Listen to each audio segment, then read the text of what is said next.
This video is going to teach you how to use moles to convert to volume or liters of a gas. Now we've been working with the mole a good bit and grams and particles, but in this video we want to look at volume. Now you might realize that volume changes when temperature or pressure changes. Think about when you've ever flown in an airplane, the way that your drinks sometimes will let off a little bit of pressure when you open the top, or think about with temperature in the winter how your basketball outside goes a little bit flat when it gets cold. So we know that the volume of a substance changes or gas changes with temperature and pressure. So we need to know under what conditions our gas is going to be studied.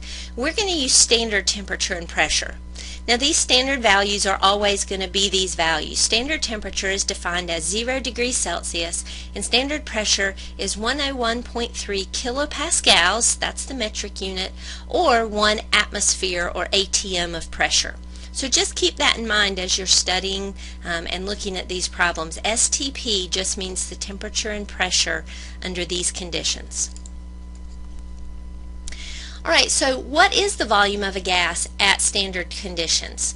Well, we know by lab studies that 1 mole of any gas will fill 22.4 liters. And that number is a constant, kind of like Avogadro's number is always 6.02 times 10 to the 23rd.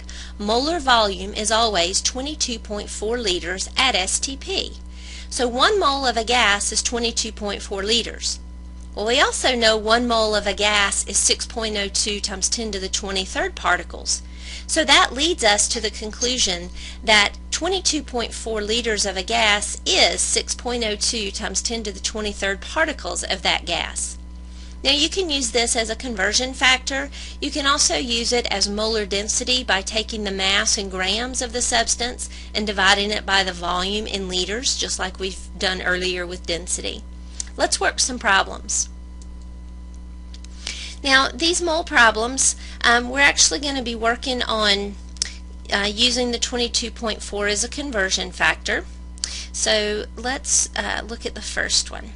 How many grams are there in 1.5 times 10 to the 25th molecules? Remember, in all conversions, write down what you're given first. So 1.5 times 10 to the 25th molecules. And this is carbon dioxide. I'm going to set up that conversion factor, and I want to go from molecules to grams. Now to do that, I know that I need molecules on the bottom because that's got to cancel out. So I'm going to do that first. And I'm looking for grams. I know though that I can't go from molecules to grams directly. I need to go from molecules to moles first. 1 mole is 6.02 times 10 to the 23rd molecules. That's that review. Okay, I'm going to put that in parentheses to help you remember to enter it in your calculator correctly. And then let's just do the math real quick in our calculator. Grab yours. 1.5 times 10 to the 25th times 1 divided by 6.02 times 10 to the 23rd, and I get an answer that is about 25 moles. Okay, now that's almost the answer. 25 moles of carbon dioxide, but remember I need grams, so I need to do one more conversion. I'm going to take my 25 moles of CO2 and I'm going to convert that to grams. So 1 mole of carbon dioxide is how many grams? Well, I think you're going to need to go to the periodic table and get the molar mass of carbon dioxide. Remember that carbon has a mass of 12 and each oxygen is 16. So if you add all that together, I think that you should get a molar mass for carbon dioxide of 44 grams. Now moles here cancels with moles on the bottom, and when we multiply the 25 moles times 44 grams per mole, we get 1,100 grams of CO2. And that's your final answer. Now the second question is, what volume would the same carbon dioxide occupy? Well, what I'm going to do is I'm going to take that 25 moles, and since it's asking for volume, that means liters. So I'm going to use my new conversion factor.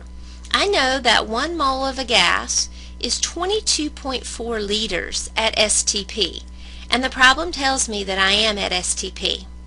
So this mole cancels with this mole, and in my calculator I'm going to multiply 25 times 22.4 liters.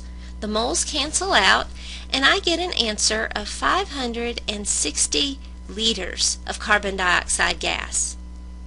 So that lets me know the volume. And then finally, here's one of those molar density problems. Molar density is like plain density. Remember, it's mass over volume. So we've got the mass here of our carbon dioxide from part A is 1100 grams. Density equals mass over volume. So I'm going to put the 1100 grams on top, and then I'm going to put the 560 liters on the bottom because that's the volume of the carbon dioxide.